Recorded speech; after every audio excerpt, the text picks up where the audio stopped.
I've heard from a female student athlete and her mom about this vote, and the fact that both of these amendments failed really just leaves the status quo, which they and other female athletes say is absolutely unacceptable. Students in our state can participate in sports based on their gender identity.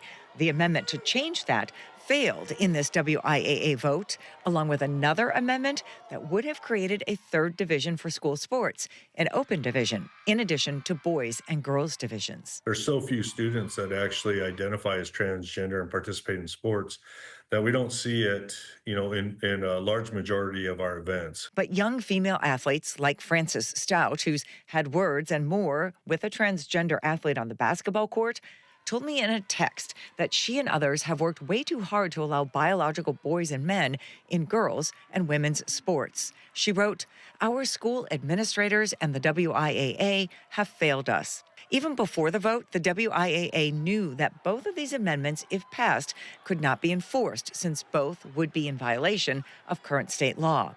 Stout's mom, Amy, told me in a text that they are disappointed and their fight is far from over.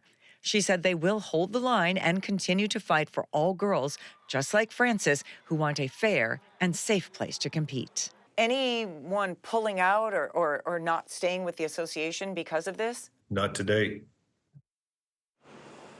By the way, I want you to know that the vote, or the amendment, I should say, failed by just one vote. It needed 32 to pass, and it only had 31 votes, Mary. Denise, if the amendments wouldn't have complied with state law, why take this vote to begin with?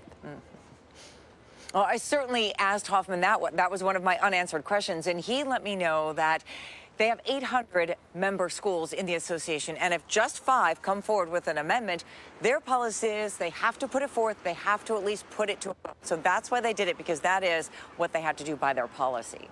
What happens now? What happens next for those seeking change?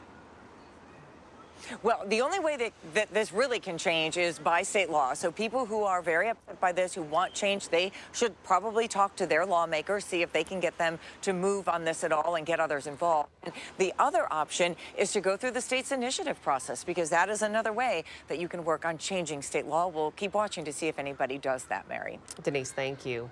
Time now for tonight's KOMO Pulse Poll. Do you think transgender student athletes should be allowed to play girls' sports? Take a look at the live results coming in. 6% say yes, 93% say no, 1% I don't know. You still have time to vote. We'll share an update with you tonight at 11.